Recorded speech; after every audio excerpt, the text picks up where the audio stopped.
करेंगे। अदालती उमूर की बात कर लेते हैं। पेशावर हाई कोर्ट ने 9 मुंतखब वज़ीर आला खैबर पख्तूनख्वा सुहेल आफरीदी से हलफ न लेने के खिलाफ दायर दरखास्त पर समाअत के बाद तहरीरी हुक्मनामा जारी कर दिया है। तहरीरी हुक्म के मुताबिक अदालत ने एडिशनल एडवोकेट जनरल को हिदायत की है कि वो गवर्नर खैबर पख्तूनख्वा की 9 मुंतखब वज़ीर आला से हलफ लेने के लिए दस्तयाबी से मुतालिक अदालत को आगाह करें। मजीद कहा गया कि एडिशनल अटॉर्नी जनरल 1 बजे से कबल अदालत में रिपोर्ट जमा करवा दें। दरख्वास्त स्पीकर खैबर पख्तूनख्वा असम्बली और दीगर अरकान असम्बली की जानिब से आइन के आर्टिकल 255 के तहत दायर की गई थी, जिसमें मौक़िफ़ इख्तियार किया गया था कि अगर गवर्नर दस्तयाब ना हो तो स्पीकर या फिर किसी और शख्सियत को वज़ीर आला से हलफ लेने के लिए नामजद किया जा सकता है। दरख्वास्त गुजार के मुताबिक अली अमीन गंडापुर ने बतौर वज़ीर आला अपना इस्तीफ़ा गवर्नर को भिजवा दिया था, जबकि सुहेल आफरीदी भी वज़ीर आला मुंतखब हो चुके हैं। अदालत के मुताबिक गवर्नर खैबर पख्तूनख्वा ने अपनी अदम दस्तयाबी जाहिर की है, ताहम हलफ में मजीद ताख़ीर सूबे को आइनी और इंतज़ामी बहरान में धकेल सकती है।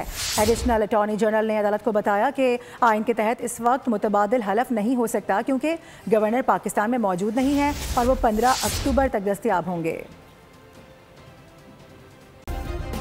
सब्सक्राइब करें और बेल दबाएं ताकि कोई खबर रह न जाए।